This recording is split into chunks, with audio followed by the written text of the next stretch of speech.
Welcome, ladies. Happy Friday, Junior. Excited to have you guys here. Today, we are chatting all about 5 steps to lose 5 pounds before summer.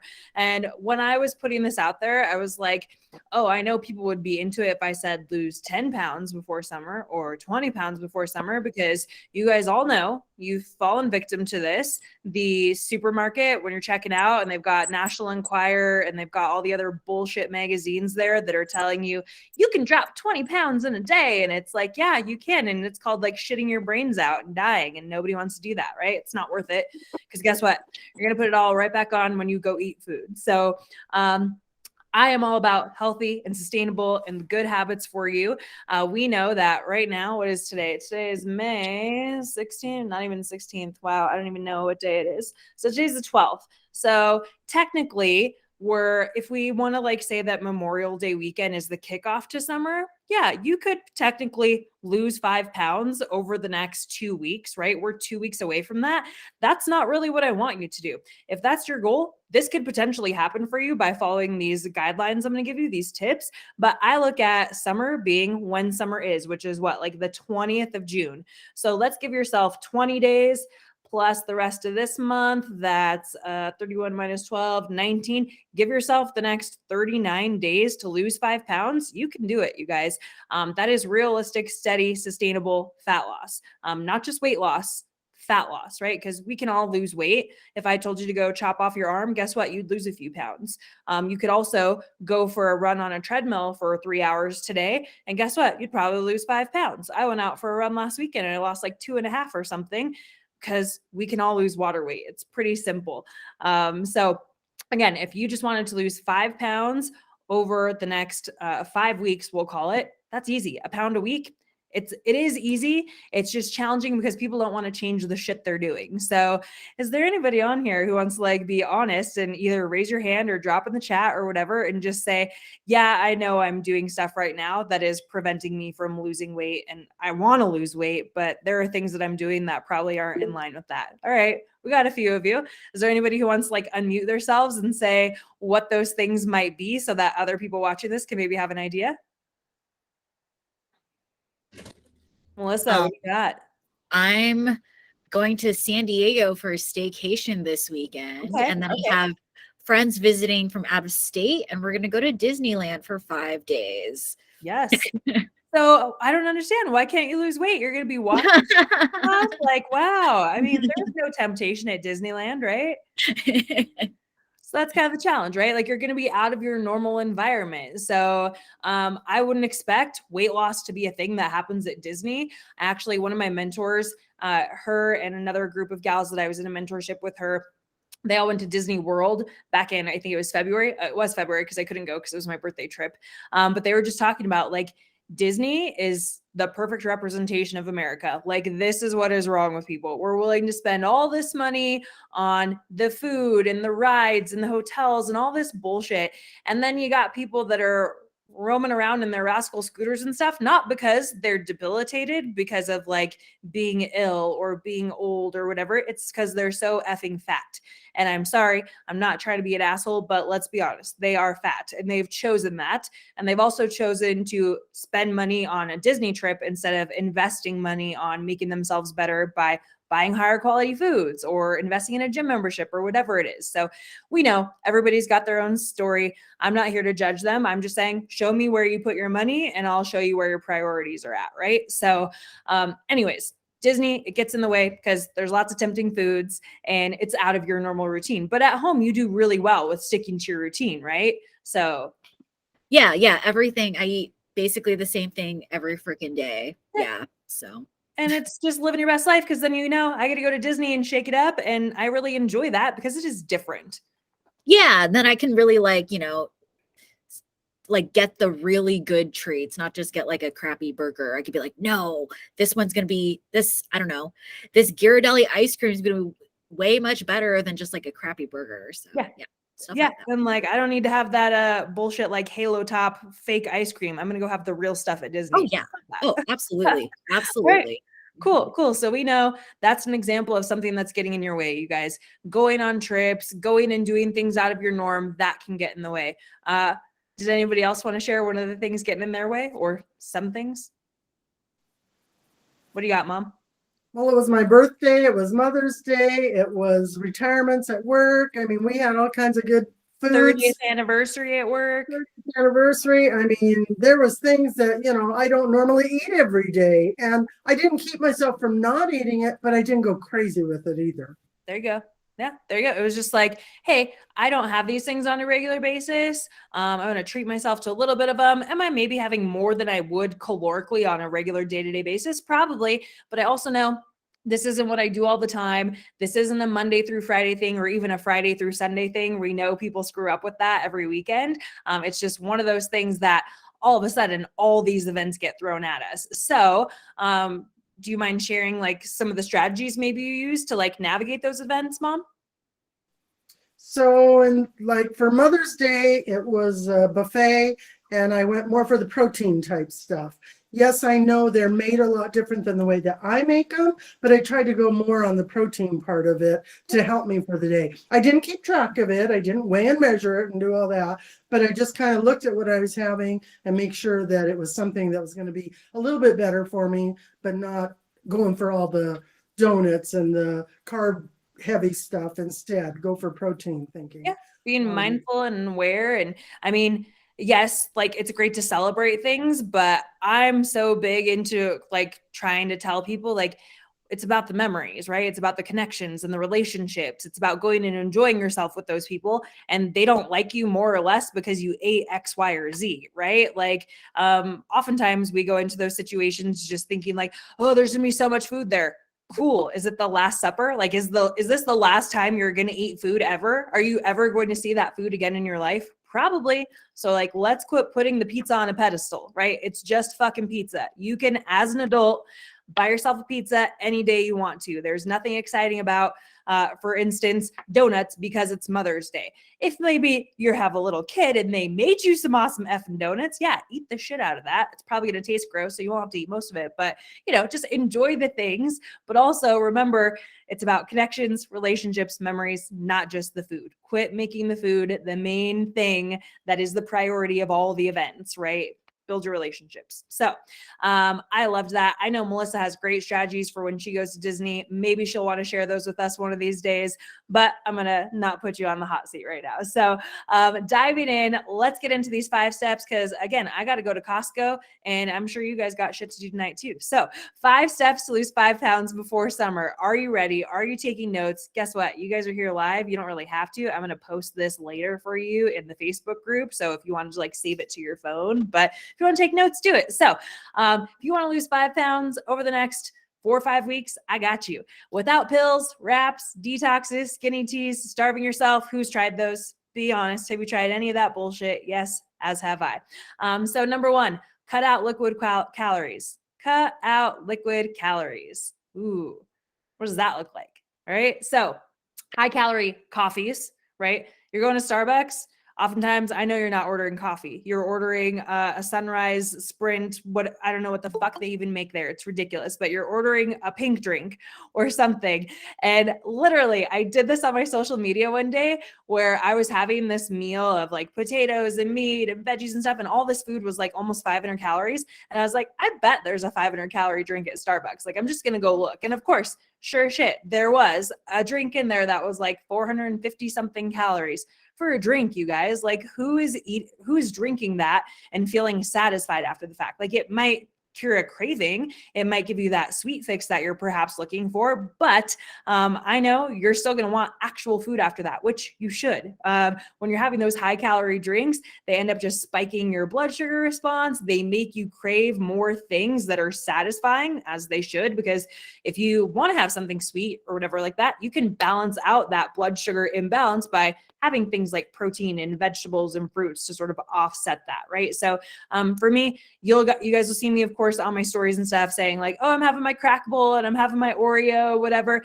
I can do that because if I were to just go eat a couple of Oreos on their own, I probably would be like, oh, I'm like now hungry for more stuff, right? Because it just like starts the cravings and it starts your blood sugar spiking. And so you do get a response when you're eating things like sugary drinks or sugary foods when you're not balancing it out with like a protein source. Okay, that protein will help slow down the digestion or absorption of the quick sugar. Okay, so cut out the liquid calories, coffees, juices, alcohol, those like naked protein shakes or whatever. They're bullshit. You don't need those. Those are basically just sugar. If you're going to get a fresh squeezed juice, why? Go eat a goddamn vegetable instead. I promise you, it's less calories, it's more satisfying, and you get more benefit from actually eating those fruits and vegetables than you do from having them in a liquid form or even in like a dried form. Like I love dried fruit, but guess what, you guys? It's not satisfying to me. It's basically having candy. I'd rather go have an Airhead or a Laffy Taffy or something, okay? So those calories, they add up and you don't even realize it because they don't make you feel full the same way the equivalent amount of calories from food would, right? Again, like I was talking about in my stories yesterday, you can go eat 7 servings of a crumble cookie for almost 700 calories. Or I can tell you to go eat 700 calories of potatoes and chicken and broccoli and whatever. And you'd be like, oh my God, that's so much food. Yeah, it is. And it's way more beneficial for you. So, it's not about just cutting these things out. It's okay, how can I replace that? Right. So oftentimes people will come home and they want that glass of wine or whatever, just because it's a habit. You've just built the habit of like going and sitting on the couch and drinking that wine. So I know I've got clients that implement great strategies like this, where they'll have, like they'll make mocktails, or they will do something like having club soda in a wine glass, right? So I'm not a club soda fan, but I do like myself a sparkling water. And if I'm feeling bougie, I'll put it in a sparkling wine, little champagne flute or in a wine glass or whatever. One of my favorite go-tos, I love a Moscow Mule. So I get the Cock and Bull diet ginger beer from King Soopers here. 0 calories. I put it in my copper mug. I squeeze some lime juice in there and I have my ginger beer, and it's delicious and it is 0 calories. And that's all you need. You just need to satisfy that fix, right? That, oh, I'm used to having a drink or everyone else around me is drinking. Like, okay, find something to replace it with. And another strategy for alcohol, let's say that you do want to have some like Memorial Day weekend party, whatever. Do something like take a seltzer, like the spiked seltzers, have a half of one, and then the other half mix in like a sparkling water or something. You're still going to get that flavor or whatever, and you're going to have the ice, and it's just going to slow down you drinking alcohol. And then as always, have a glass of water in between. But if you're serious about wanting to drop those 5 pounds, just cut out the liquid calories, period, you guys. If you can't go 4 or 5 weeks without alcohol, you have bigger issues than weight loss. I can promise you that, okay? Next up, protein and plants at every meal. Tip number 2, PP, protein and plants every meal. So protein and fiber, they're so helpful when it comes to weight loss. Why? They help you stay fuller for longer. They're going to be more satisfying. Again, let's think 500 calories of chicken and broccoli versus 500 calories of a coffee. Which one will keep you fuller for longer? Protein helps you build and maintain your lean body mass, because guess what? You lose weight, you want it to be fat that you're losing. You don't want to be losing muscle mass. That's what is going to help support these bones as we get older. And it's going to just keep us so that we stay stronger. And when you lose the weight, again, you don't want to look like a Shar-Pei or a melted wax candle. You want to look like that lean, toned, jacked and tan biatch, right? So it also is going to help you speed up your body's fat burning abilities. Okay. So the more muscle you have on your body, the more your body just burns calories no matter what you're doing, including being at rest. And then fibrous foods, those are typically lower in calories, right? Again, if I told you to go eat 100 calories of spinach, you guys, that would be a fuck ton of spinach. All right. That would be 5 servings of spinach, because 1 serving of spinach is 2 cups, which is 85 grams. And it's this whole big ass bowl. Anyways, it would be 5 servings of spinach for 100 calories. And then let's think of 100 calories I can go waste on an Oreo in about 2 seconds. So totally different. So the fibrous foods, again, low in calories, they help you with your digestion, and they provide you with micronutrients that you need for optimal health. So when you're setting up your plate, like what should this look like? Like what's an easy thing? Because like my mom said, she's not going out and weighing and measuring this shit. Like I don't expect you guys to do that either. So when you're not trying to calculate macros or stay with numbers, just visualize what your plate should look like. Half of it, fruits and veggies. A quarter of it, at least, a lean protein source if you can. The leaner, the better, obviously. And then a quarter of it is your carb source. So whether that's potatoes or rice or bread or whatever. And then about like a thumb-sized serving of fat. Like that is typically a good ratio of how to set up a plate. the most important thing, at least half of it fruits, veggies, and a quarter of it protein. All right. If you don't want to have carbs, you don't want to have fat, cool. Guess what? Have more protein, have more fruits and veggies. But this is a really great way to strategize. So, and another strategy would be sticking to something like the 1 plate rule. Like, hey, I'm going to go to this event and I'm going to have anything I want, but everything that I eat is going to fit on just 1 plate. Right? I cannot go back for seconds. If it is falling off the plate, then I wasn't meant to have it, but I can pile that plate up as high as I want to, but I'm only getting 1 plate of everything that I want and it has to fit on there. Okay.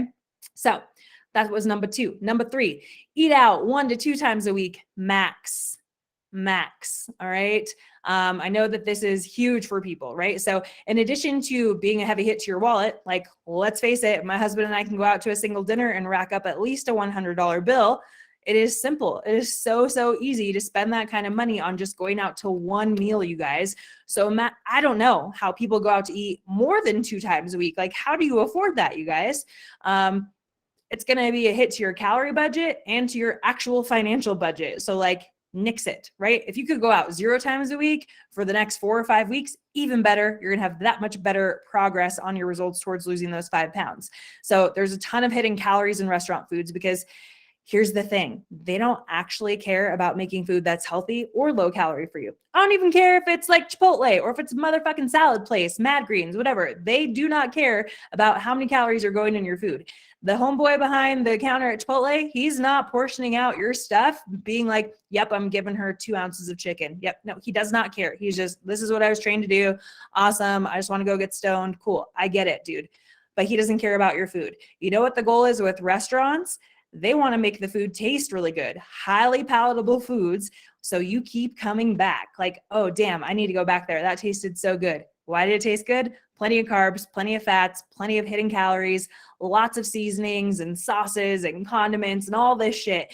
So my big thing I like to tell people is like, think about the places you like to go out to eat. Think about those things that you're frequently buying and you're like, oh, how do I recreate this at home? That's one of my big things. Like I remember years ago, we went to the Yard House and they had this awesome like chopped salad. And I'm like, this looks so easy. It was just like a bunch of chopped veggies with like some bacon and a Bloody Mary vinaigrette. So I literally just went home, looked up the menu online to see all the ingredients in it. And I just went and chopped up all that shit and threw it in a bowl and it was amazing. So recreate things that you do enjoy. Anybody can make a burrito bowl at home. You don't got to go pay $10 at Chipotle for it. Okay.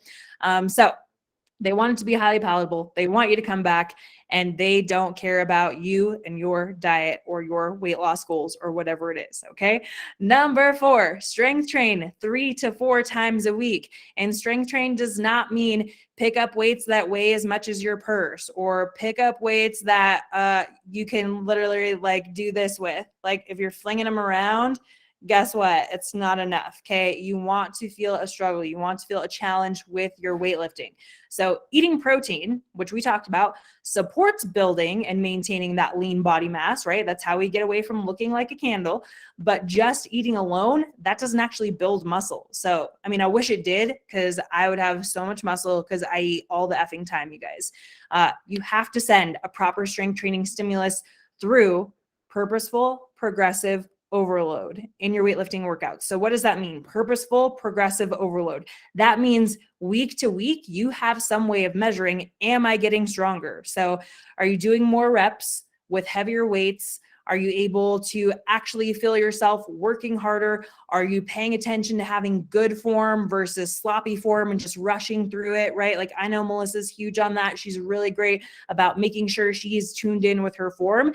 And she'll even note, like, I'm not going as heavy as I was, on the last phase or whatever, but I notice like my range of motion is better. And I'm really conscious of that because she wants to get that muscle building and signal. And you don't get it by half-assing it, you guys. You don't get it in group fitness classes typically because, sorry, spoiler alert, there's like 30 of you in there. We don't have time to like give all of you the tips and the tricks on everything. And it's really hard to give people proper technique in a group class, you guys, because people are very resistant to it, right? And honestly, like the coach, the trainer, whatever, doesn't have time to show you the actual mechanics. So even better if you can really watch videos, if you've got a tutorial, and then if you can watch yourself in a mirror, like that's really, really helpful. So the high intensity classes, those don't build muscle. I know you think it's a good workout because you're sweating your ass off and you leave there feeling gassed. It's great. If that's what gets you moving, I am all about it, right? If that's what keeps you consistent with exercise, I am all about it. But if you're looking to build muscle, it's probably not happening if you're doing squats for 30 seconds, right? It's more intention on range of motion, heavy weights that feel tough, and really slowing down with your technique, okay? So if you really want to focus on lifting weights to build muscle, you want to make sure that you're sticking to the basics, not Betty Sue's pressing and jumping at the same time, right? You want to be doing things like squats and deadlifts and shoulder presses and chest presses and push-ups and pull-ups and lunges. Those are the basics, you guys. Those are the things we want to be doing. And you want to be not switching up your workouts all the time. You should be doing the same workouts for a minimum 3 to 4 weeks. You should not be switching them up every week or every day. So this could look like Monday, Wednesday, Friday, doing the same routine every Monday, every Wednesday, every Friday for the same month. And just making sure that you, again, have a way of showing that you're getting stronger. So tracking your workouts is huge. And let's do a quick recap before we hit number 5. We got cut out liquid calories, protein and plants at every meal, eat out 1 to 2 times a week max, strength train 3 to 4 times a week, and sleep 7 to 9 hours a night, every night, right? No ifs, ands, or buts. The best way to really maximize sleep is to have the most consistent as possible sleep schedule Monday through Sunday, not Monday through Thursday, not Sunday through Thursday, Monday through Sunday, 7 days a week, right? If you are somebody who is getting up at, 5 o'clock in the morning, Monday through Friday, and then you're sleeping in till 9 or 10 on the weekends, you're screwing yourself, right? You're fucking up that circadian rhythm. You're making your body like, what is happening here? And guess what? When you're staying up later on the weekends, that typically leaves you even more hours to be binging on foods in the pantry, to be making poor decisions, to be, I'll just have some more alcohol. Oh, and that'll make me sleep longer tomorrow. Like, when you get out of regulation like that, it then takes your body a couple of days to catch up back to your normal sleep cycle, when all of a sudden things were just crazy off the charts for normalcy over the weekend. And then it's like, cool, now we have to figure out how to get back on track. And by the time you get back on track, the weekend's here and you fucked it up again. So you should be ideally spending a third of your life sleeping, right? If you're sleeping 8 hours a day, that is a third of your life, you guys. So you should be investing in your sleep routine. And I don't mean just financially, but I do mean financially. I also mean energetically. So sleep is the secret to success. If your sleep sucks, everything else sucks. Like I say all the time, if your sleep sucks, literally everything else sucks. It makes it harder to make good choices with our food. It makes it harder to want to go work out. It makes it harder to get up throughout the day and just move around and be more active because we're dragging ass because we slept like shit or didn't get enough sleep, right? Like, you all know, you've been there.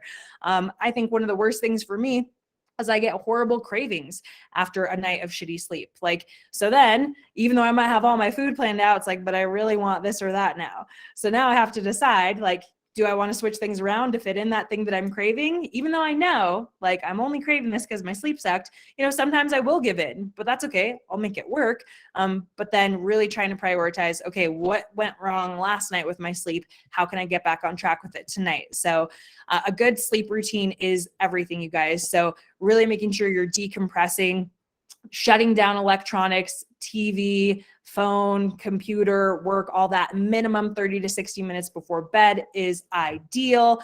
And if you do have to be on an electronic source or whatever, try to use something like blue light blockers. That's what I like to use, just because it is helpful with filtering that stuff out. I'm going to go with it. I don't care if it's placebo effect at this point. I'm just doing it and it seems to help me. And I do notice when I'm not using them as regularly and it's like, oh, no, get those back on. So when you get under 7 hours of sleep, you have increased hunger, you have increased cravings because your hormones are out of whack. Ghrelin is the hunger hormone, it increases. Leptin is a satiety hormone and it decreases. So those two hormones are jacked up and that has nothing to do with something you can control, right? So those are our hormones. We do what we can and we just try to control the controllables on those days when our hormones are whacked up because of crappy sleep. So if you're not sleeping well, you're not recovering well. And if you're not recovering well, your body gets mad at you it rebels and decides to hold on to excess body fat. So take it seriously. Find a good sleep routine. For me, for example, I like to shut down the electronics, put on, now I've got my little like compression sleeve things for my legs because I'm running again and it sucks and I'm old and I can't do it unless I have those good recovery tools. But also things like just turning off the TV, reading a book, having my cup of peppermint tea at night, and just winding down, right? So actually putting some thought into going to bed. It was so funny. I was listening to one of my podcasts recently, and they talked about the fact that like people will put all this preparation work into like a vacation, right? So you're going on a vacation for a week. You do all this research. You're looking up all the places to go, you know, how much everything's going to cost. You're budgeting out. You do all this planning to go on this trip that's for 1 week. Yet I just told you that you spend a third of your life sleeping. And how much thought are you putting into that 1/3 of your life?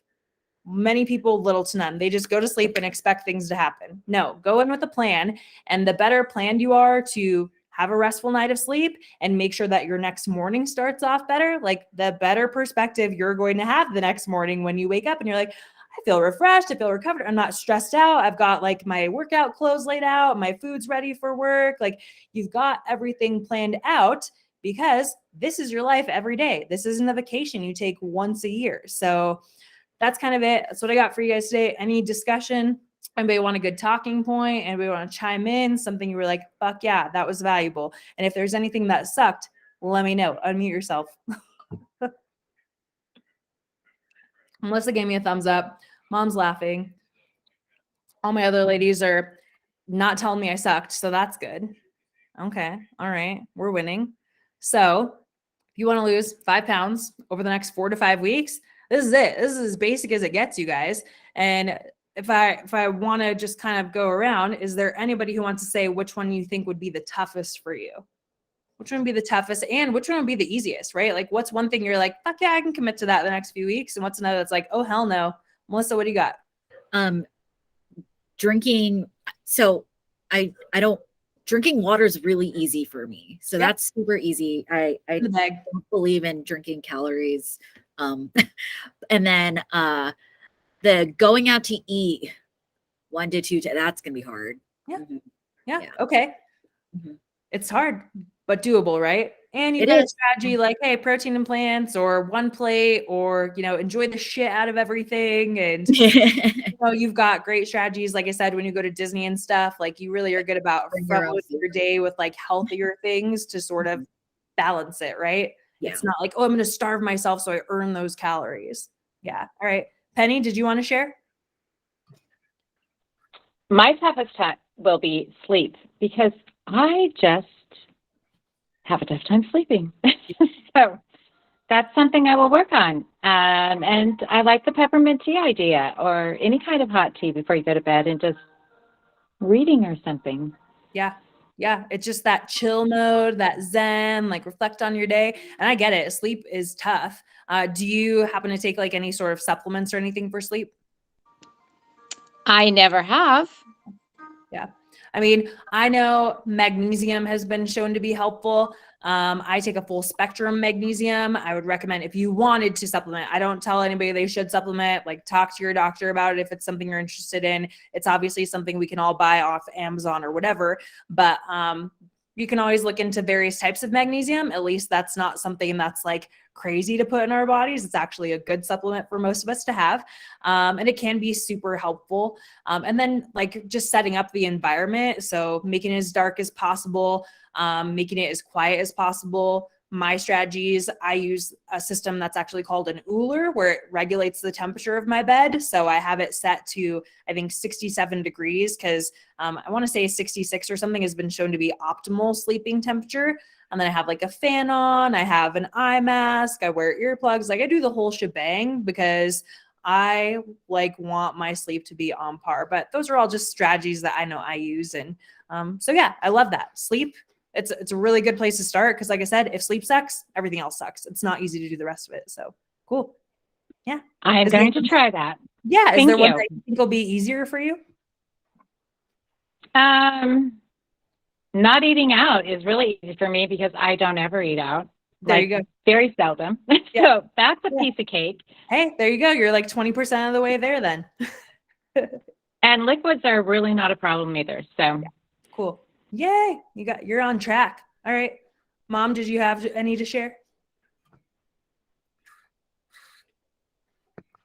You know me, sleep is still my issue. I mean, I'm doing better. I was looking at my stuff last night, and I'm almost at 7 hours, a night. But I still wake up once a night, no matter what. That's always been my hard thing, and I think it'll always be my hard thing. Yeah. Yeah. Do you supplement with anything? I can't remember. Nope. Yeah. Yeah. Magnesium glycinate is like the typical one for sleep, if anybody's interested in that. But again, it's not necessary, just something to potentially explore. I wouldn't suggest necessarily supplementing with things like melatonin unless you absolutely have to, because then it messes up your body's own production of melatonin. So if that's something that you are using, anybody out there, potentially try cycling off of it and see if you can get back to your normal levels, and see if you could perhaps replace it with magnesium. So yeah, cool. What's an easy one for you, mother? Well, while everybody's out of town, going out for dinner is easy. Don't gotta go out for dinner when you don't have friends in town. There you go, because everybody's gone for the month. So, but next weekend's going to be the hard weekend. So, yep, will be. I agree for sure, because I'm gonna eat the shit out of Grandma's green chili. There you go. All right. Okay, so Jen, you did have your hand up earlier. If you want to chat, feel free to unmute yourself. And if you're like, nah, I'm cool, that's cool.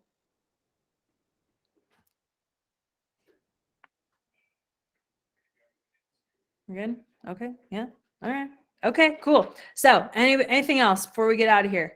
Anybody want to go to Costco with me? Yeah, me neither, but I chose to go specifically now because it'll be quiet, right? Thursday night, 7 p.m. All these other people are going to be doing fun things with their family. I'm going to Costco. All right, you guys, I appreciate each and every one of you. Thank you for being here. Like I said, I'm going to send this out to you guys because you're the bomb and you showed up here. But as always, hit me up in the DMs, message me, email me, whatever. Most of you actually know me in real life. So I can't wait to hear from you guys. And thank you for being here. Let me know how it goes. Keep me posted because I love hearing your success stories. Bye, guys. Thanks, Crystal. thank you, Crystal.